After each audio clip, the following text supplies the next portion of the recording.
What's up, my friends? Danny Gallows, Dreamfast with me, of course, right there on the t-shirt, available online. Look it up. You're going to want to get yourself one of these right here so you can be as cool as I am. Well, guys, just a little while ago, just like a week ago, we were celebrating Age of Resistance 1 year anniversary. And it was a great video. You guys sent in so much amazing material, and it ended up just being one of my favorite videos of all time on this channel. Well, wouldn't you know it, that today marks the day that I actually uploaded my very first video for Dreamfast with me, so this is my 1 year anniversary as well. So, I already shared this little anecdote on my last Q&A, but you know, I remember vividly the day that I decided to start this channel. And you know, I was on YouTube. I had just, finished up watching Age of Resistance maybe a couple days ago or so. And I went on YouTube and I started looking around for videos that were in the style of videos that I'm creating now. You know, I found Dark Crystal Podcast and I found Dark Crystal Conjunction, but it just wasn't quite what I was looking for. I was looking for something a little bit different. And then I just had this sudden epiphany. I was like, wait a minute, I know how to do that. I can create that kind of stuff. And, you know, the real, true reason that I wanted to start this channel was out of pure passion. I mean, Age of Resistance was the greatest thing that I had seen since, Lord of the Rings, right? And so what this channel was about was not only sharing the passion, but helping Netflix and helping the Henson Company build this franchise into one of the greatest franchises ever. And look at this amazing community we've created.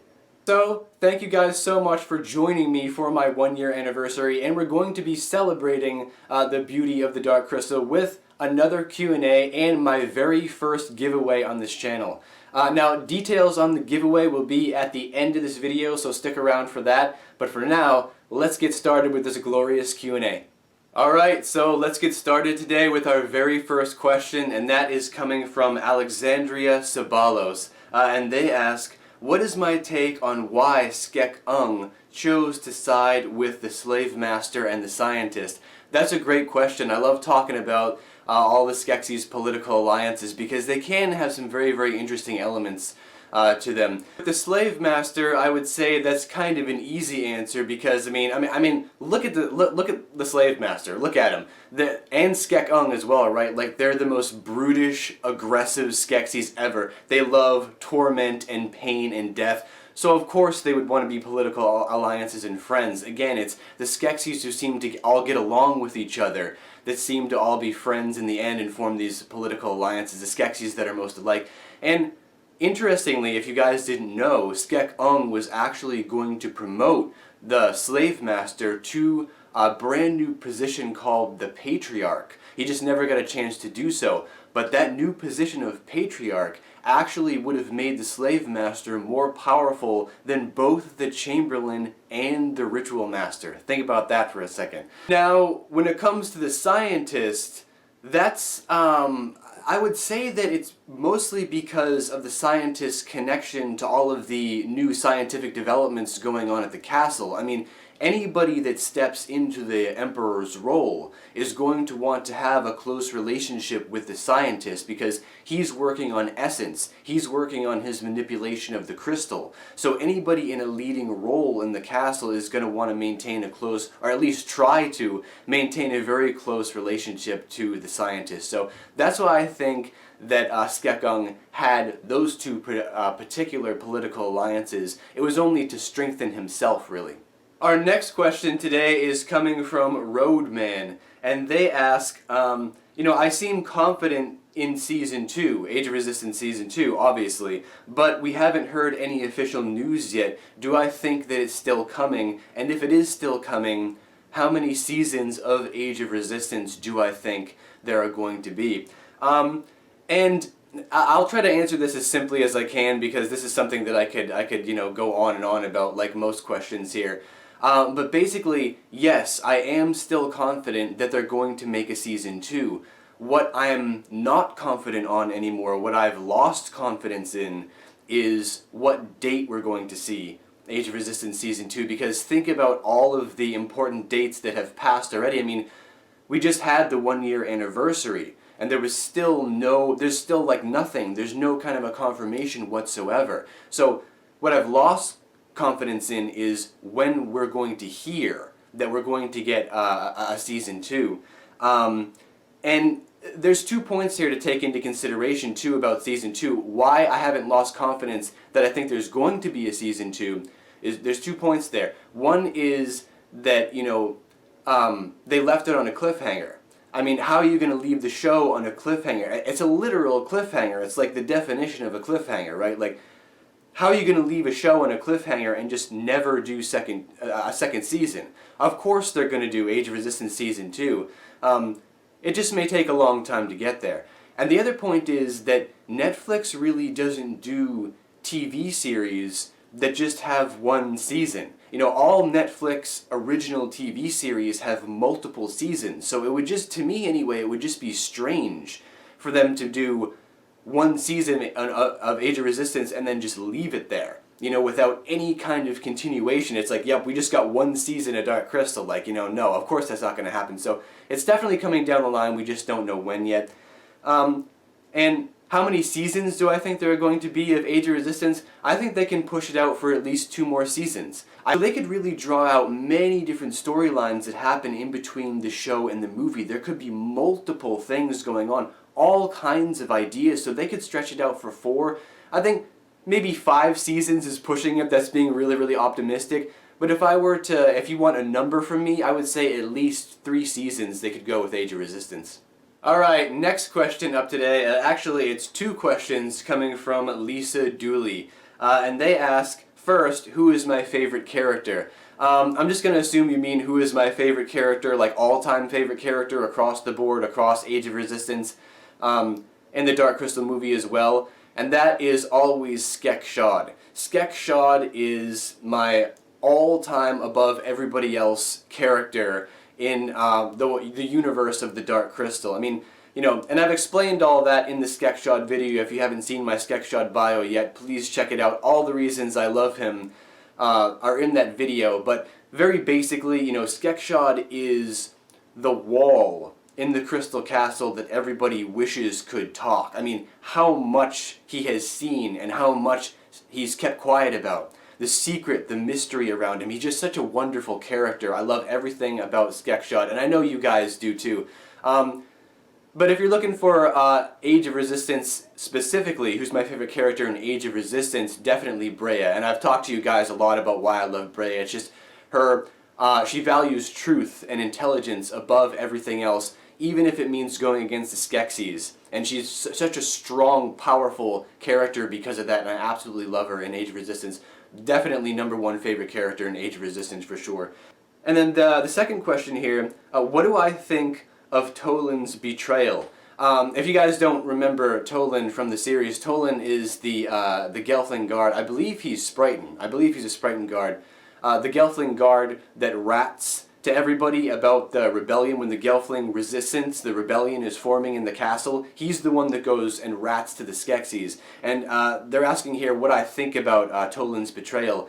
And Toland's betrayal to me was obvious. I mean, I saw that. Who didn't see that coming from a mile away? Toland is a very self-centered, mean-spirited, almost kind of dark Gelfling in a lot of ways. And, you guys have to remember, a lot of people tend to forget, we know the Skeksis from outside of the movie, right, outside looking in, but if you're looking at the Skeksis through a Gelfling's eyes, you guys have to keep in mind that the Skeksis are the literal living gods of Thra. So this is, to Toland, this was someone going up against his religion. That's why he reacted like that. It's like the other Gelfling, they dreamfasted with him and everything, and they knew about the entire situation. But he never wanted to do that in the first place, because not only did he believe the Skeksis when they said that Rian's mind was infected, but he also would have never gone against his the hierarchy, the religious order that was the Skeksis. He would have never gone against them. He would always be loyal to them. So to me, it was an obvious thing, and boy did he pay for it. Next question, please. Well, next 2 questions. Another 2-parter here, coming from Panda Theorist. And they ask, Number one, are my funny skits coming back? I love those. I've only done one skit here on this channel, and that was the Sockchula skit. I think that's the one you're talking about. And that skit was actually from one of my old channels. I re-uploaded it because little did I know that in the near future I was going to have a channel that was basically based around puppets. That's basically what this channel is. Little did I know that, and I actually did that Sockchula skit completely randomly for, I think it was a Toy Story skit that I was doing for my movie review channel. So I re-uploaded that. But if you guys like those skits, I could do more of those. I don't know, let me know down in the comments if you, just like Panda Theorist, enjoyed those little, the Sockchula skits, because I could throw together more of those just to kind of entertain you guys once in a while if you guys thought those videos were funny. I always have a lot of fun making those, so definitely let me know down in the comments if that's something that you guys want to see. And the second question they ask is, if I could be a part of any Gelfling clan, which Gelfling clan would I choose? And any of you guys out there who know me well, you guys already know that I have it locked down with the Deucin. I'm in with the Deucin, man. I mean, I've got Urdrup areas right over there. Urgo's in the back room doing something that I can't talk about on this channel. Put that down. You know what I mean? But yeah, I mean, guys, the Deucin are the best. Like, they're seriously my favorite clan. I mean, they look the coolest. I mean, I just love the design of the Deucin. I love the concept of the Deucin. They're so beautiful and mystical and magical and connected to Thraw and everything about them. Their fascination with death. I mean, they're the darkest Gelfling clan, and that's why I like them so much, because sometimes more of the mystery and the mystique and the poetry of Thraw can be revealed through the darker side of things, like worshipping death and like practicing magic like the Deucin practice. So that's why I've always loved that clan, and that's why I would definitely choose them in a heartbeat. I mean, I am a Deucin shaman, if you haven't noticed already.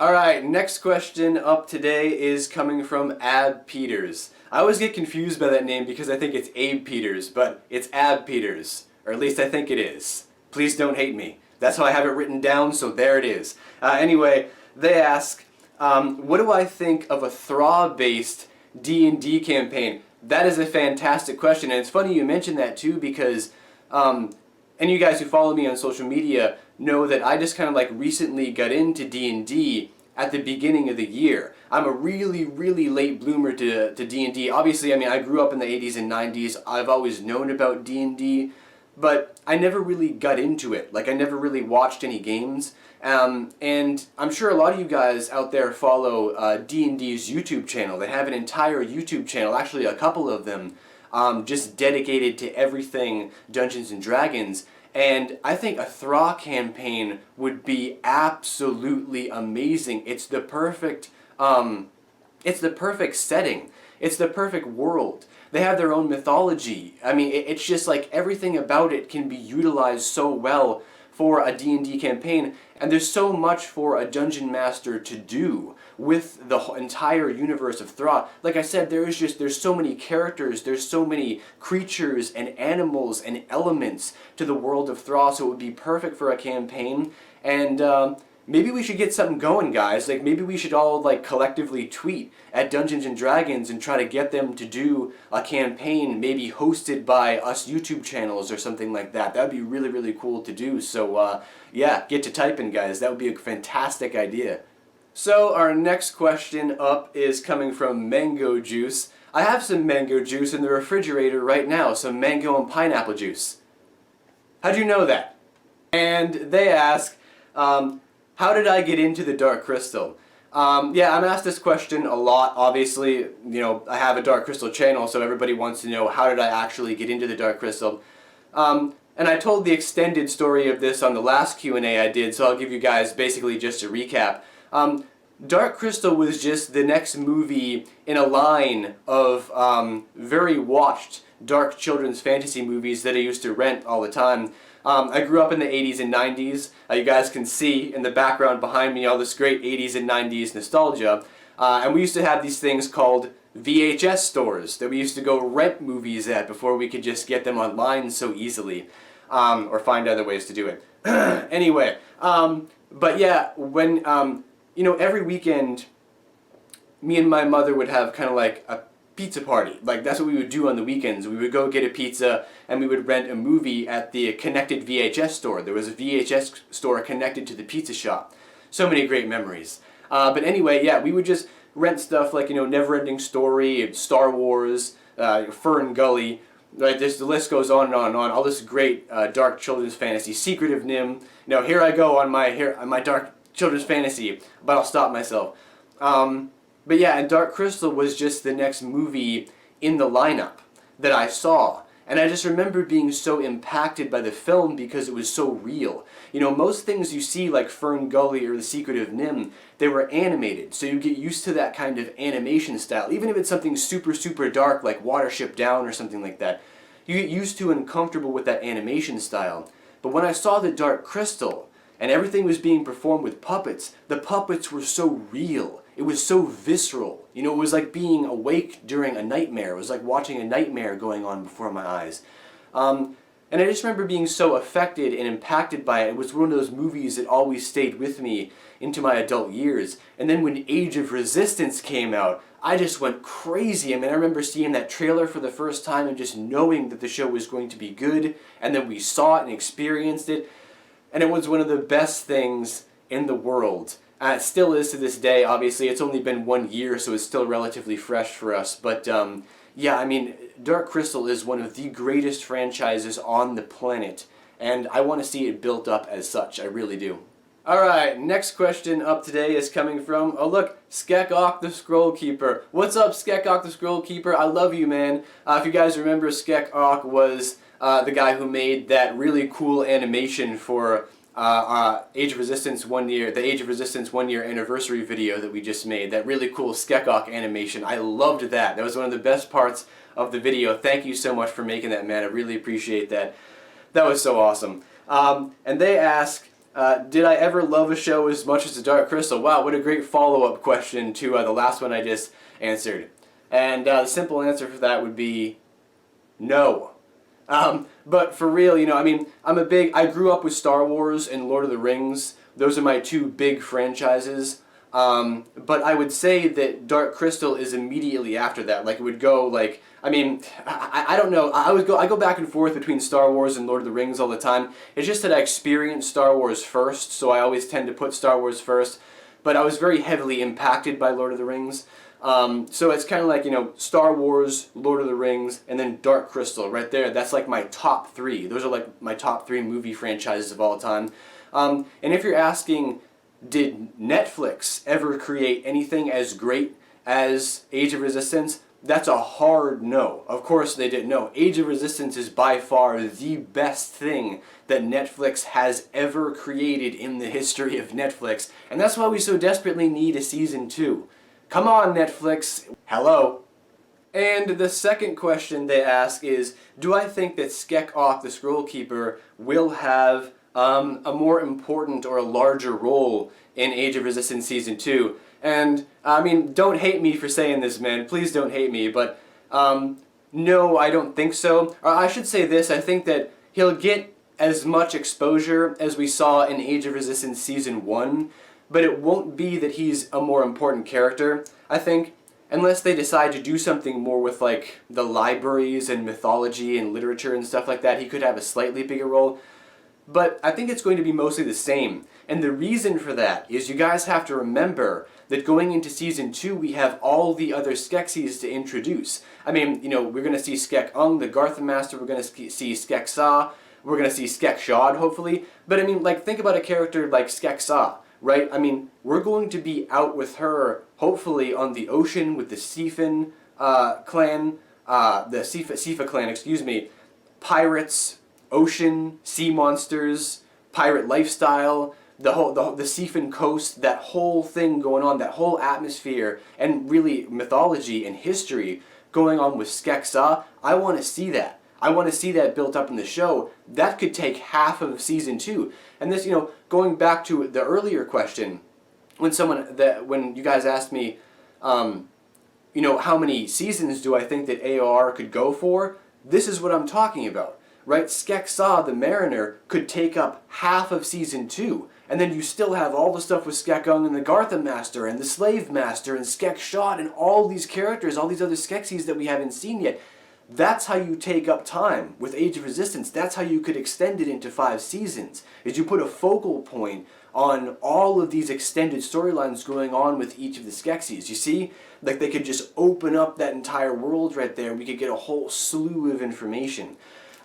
So that's why I don't think that Skekok in particular is going to have a large role, because we have all these other Skeksis to bring in. But he is such a fantastic character, though. He's one of my favorite Skeksis of all times, definitely.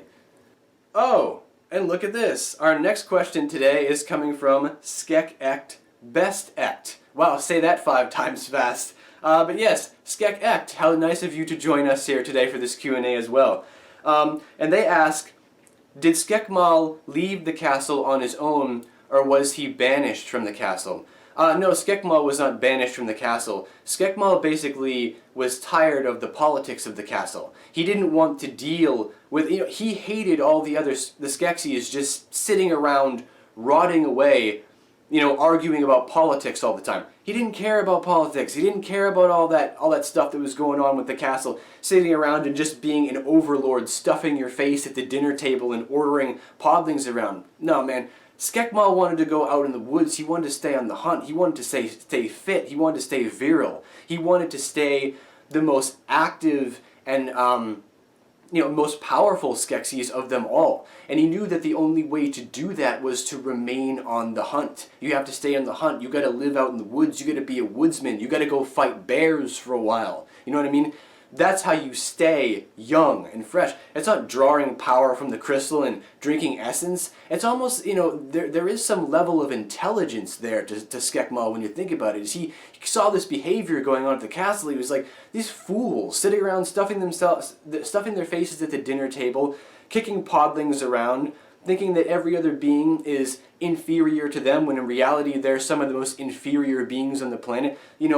Drinking essence all the time and sitting around squabbling and arguing about politics. He saw that and he was like, you know what? I am not going to be a part of that. I'm going to be out here in the woods hunting things and being, arguably what a Skeksis is really supposed to be, right? This giant lizard dinosaur that's just out in the woods killing things and collecting trophies. Skekmal is like the embodiment of really what a Skeksis is supposed to be.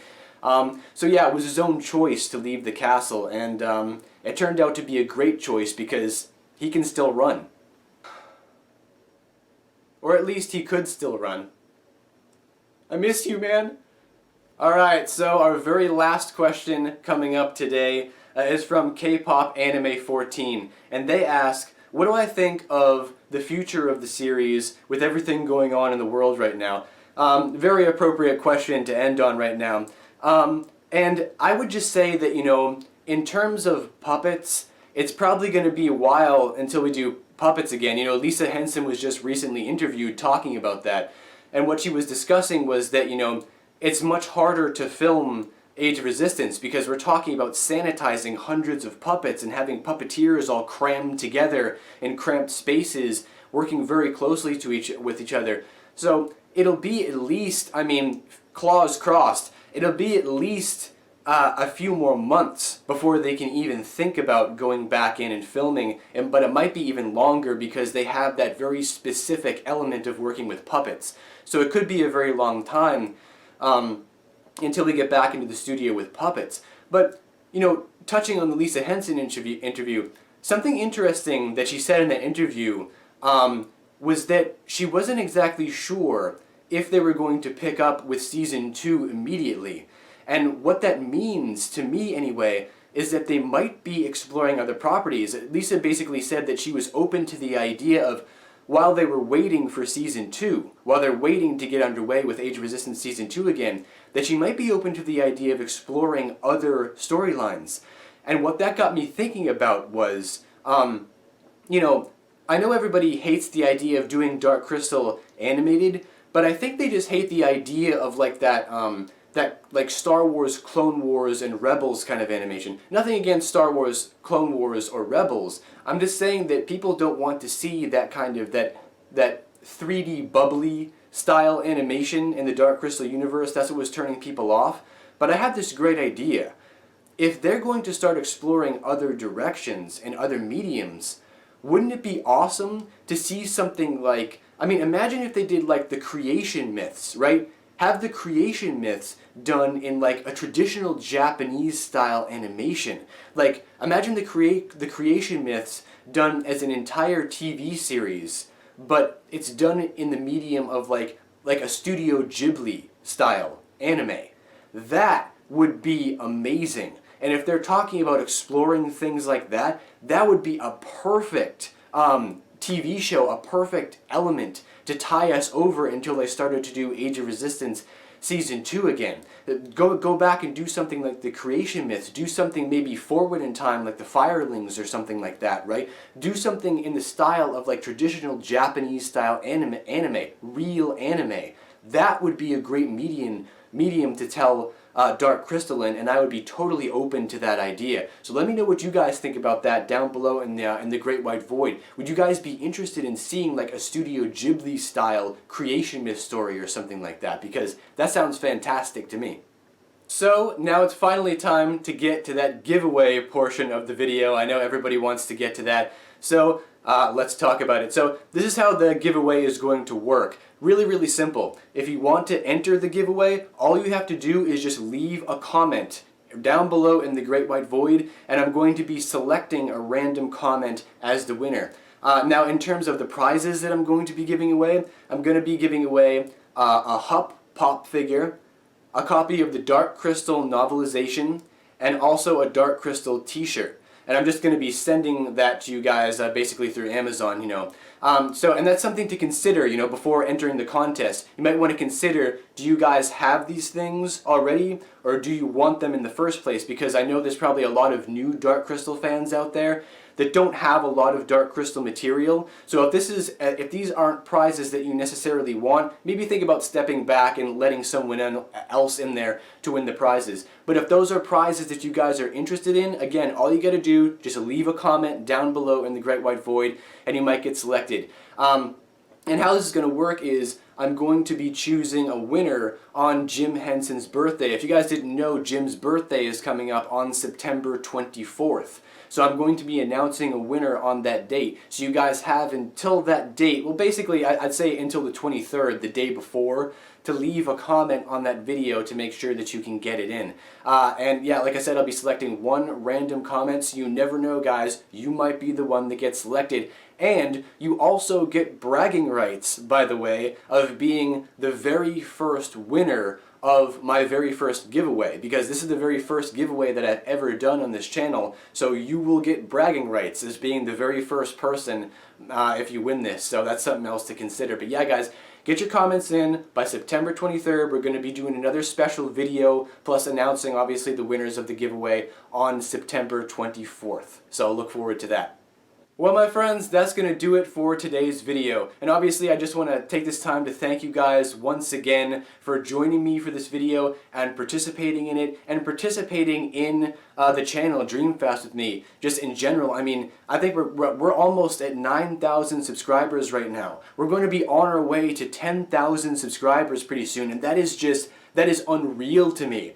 I mean, I can't even fathom that sometimes. I mean, it may be kind of a small number to you guys, but to me it's not in any way, shape, or form, especially when we have this amazing community. And it just means so much to me that you guys give me this platform, and that you love the content I'm creating, because I really am passionate about this. I really enjoy making this content with you guys and for you guys, and sharing this with the world. So thank you guys so much for warming my heart continuously for one entire year. Talk about sun filling, huh? Talk about stoking the flames of the soul.